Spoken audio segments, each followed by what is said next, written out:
ไปที่กองประชุมริเริ่มโครงการการขยายตัวแบบยงๆของการ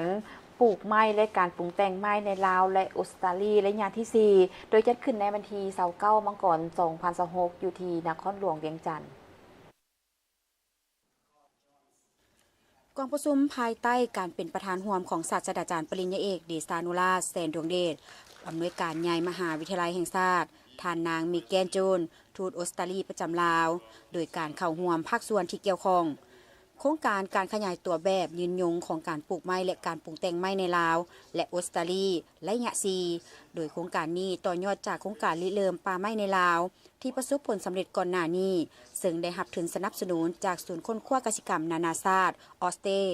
โดยมีเป้าหมายเพื่อส่งเสริมการขยายการปลูกไม้และเพิ่มการผลิตผ่านนวัตกรรมผลิตภัณฑ์ไม้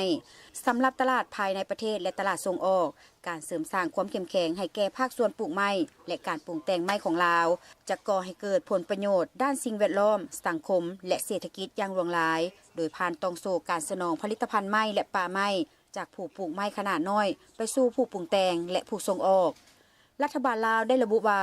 การปลูกไม้และปลูกแต่งไม้เป็นภาคส่วนบริมาสิทธิ์สำหรับการลดพรความทุกข์ยากพัฒนาคุณภาพชีวิตการเป็นอยู่การเพิ่มพื้นที่ป่าไม้และการบรรเทาผลกระทบจากการเปลี่ยนแปลงของดินฟ้าอากาศ